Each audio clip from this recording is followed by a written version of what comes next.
Hey, what is up guys, and welcome back to another video. Today I have a review for you of the Logitech MX Master. So I've been using this mouse for about 2 weeks now, and so far I've been really impressed with it. Number one is the comfort. It's a pretty big mouse, so your hand doesn't feel cramped when you're using it, and one of the most noticeable things about it when you look at it is obviously that thumb rest. And it's not something I ever really thought I needed, but once you have it there, it's really nice to have. Having that thumb rest will really benefit you if you're at the computer for several hours a day. The design of this mouse is really its best selling point, which is important because the comfort of a mouse is probably the most important aspect of a good mouse. Nobody wants to buy a mouse that's uncomfortable to use. Sure, you may be able to manage it for a few minutes at a time, but if you spend long periods of time at your computer, it's going to be an issue. The MX Master doesn't have that problem though. It's easily the most comfortable mouse I've ever used. It feels like it's been molded to fit the shape of my hand. The way it feels in your hand is simply amazing. It's almost hard to put into words how nice this thing feels when you use it. You don't really notice it unless you've switched from a cheaper, uncomfortable mouse to something that's super comfortable like this. If you're considering buying one though, I would highly recommend trying one out in person. It'll really seal the deal for you. If you do get the chance to try it out, you'll immediately notice just how big it is. In comparison to cheaper and more average sized mice, this thing is a tank. If you need an on-the-go mouse though, this probably isn't it. The thumb rest is a really nice luxury to have. You've probably never thought you needed one, but once you have it, it's tough to go back. There's also buttons all over the place on this mouse, almost as many as you'd see on something like a gaming mouse. The left and right buttons are both pretty satisfying to click. The scroll wheel, it works really well, and the button right below the scroll wheel allows you to switch between free spinning or super clicking. If you give the scroll wheel a flick, it'll spin for a while. It's actually really useful when you have a really long web page or a huge document that you need to scroll through. You can scroll to the bottom just by flicking the scroll wheel. On the left side there's a second scroll wheel which actually scrolls horizontally, and it's actually not all that useful just for web browsing since most web pages don't really scroll sideways. It tends to come in handy though when I'm actually editing videos. I can scrub through a timeline using my thumb instead of the vertical scroll wheel on the top. Right next to that horizontal scroll wheel are two buttons. There's a forward and a backwards button. They're actually pretty useful but somewhat hard to use. It takes some time to get used to because they're a bit too slim and kind of oddly shaped, and I kind of have to move my hand backwards to press them. They're not in the right spot, I'd really say. It's hard to tell which one you're pressing with your thumb. I kind of wish they protruded a little bit more so you could definitively tell which one is which. The back button is definitely one of the most useful. If you press it, you can use it to go back a web page when you're browsing, so I use that one all the time. It's super convenient.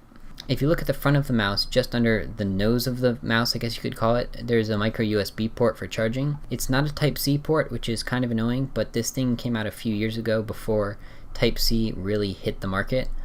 It doesn't take AA batteries like some other wireless mice do, but it does have a 40-day battery life, so it shouldn't be too much of an issue. You really don't have to charge it all that much. There's 3 LEDs right on the thumb rest that can show you how much power you have left, and when you do have to charge it, at least you can still use it while it's charging. I didn't think I'd have to explicitly state that you can use it while you charge it, you just assume that, but this is a thing, so yeah. Props to Logitech for not making that same mistake.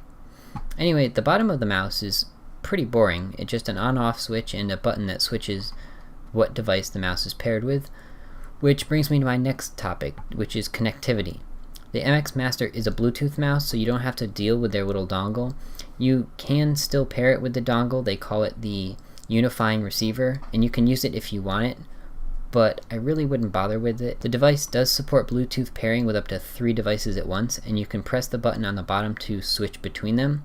It's actually pretty handy if you use like a desktop PC at home and then you want to take it with you and you can use it with your laptop without having to repair it with each device every time. You might be wondering if this is a good mouse for gaming, and personally I've only played a few games with it, some Fortnite really, and it has a 1600 DPI laser, which is pretty good, and I found it works fine, but I'm not really an avid gamer.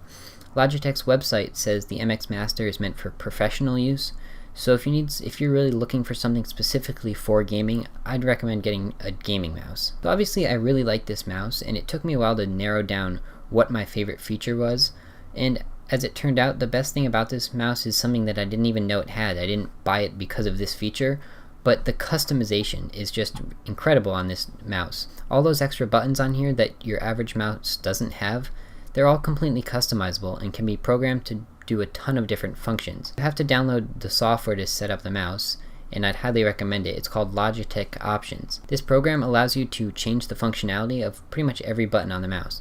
It's super useful, allowing you to customize the mouse to your needs.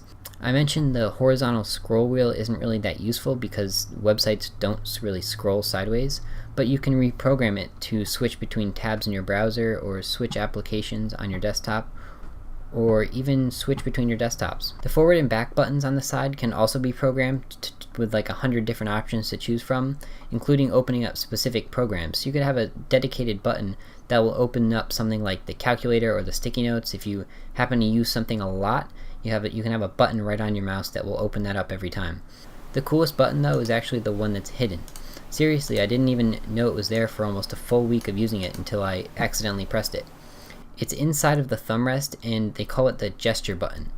They have several different pre-programmed options available for it, and a few of the most useful ones are the virtual desktop control, the window management, and the media controls. To activate the gesture controls, you press your thumb down into the thumb rest, and just pressing it once will activate the function, which in this case will bring up the app switcher. But if you hold your thumb down and then drag your mouse in a certain direction, it activates another function. So if I press it and then move the mouse up, it maximizes the window. And if you press it and then move to the left or the right, it'll snap that window to the left or the right of the screen. And moving your mouse down will show your desktop or hide your desktop. The virtual desktop one lets you switch between all your desktops, which I think is pretty cool. The media controls one is pretty useful too. You move the mouse up or down to adjust the volume, and you move it left or right to skip between songs. There's also a custom option, so you can make each direction do whatever you want. There's so many possibilities here, it's just crazy. The customization features of this mouse will really benefit power users the most. Anybody who does video editing, photo editing, programming, or really just people who have lots of programs running simultaneously. It helps you to switch between them a lot easier. The Logitech Options software also has some other basic customization features for the mouse. You can use it to control things like sensitivity and the direction of the scroll wheel. The hardware on this mouse is already pretty great on its own, but when you combine it with their software, it really expands the functionality of the mouse even more and makes it a truly fantastic piece of tech. I would highly recommend picking one up. There's actually a newer model out right now, the MX Master 2S. It looks almost identical to the original one and improves on a few things with a higher DPI sensor and better battery life.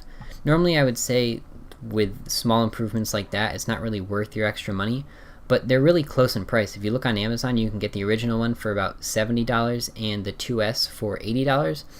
And if you think, wow, that's a lot of money for a mouse, yeah, you're right. But you get what you pay for, and it has a whole lot of features you don't find on a $15 budget mouse. If you don't personally think you need those extra features, a cheap mouse will probably do you just fine. But if you're somebody who's at your computer all day long and you're one of those power users, you'll probably benefit from having all these extra features. Anyways, thank you for watching. I hope you liked this review, and be sure to check back soon for new videos.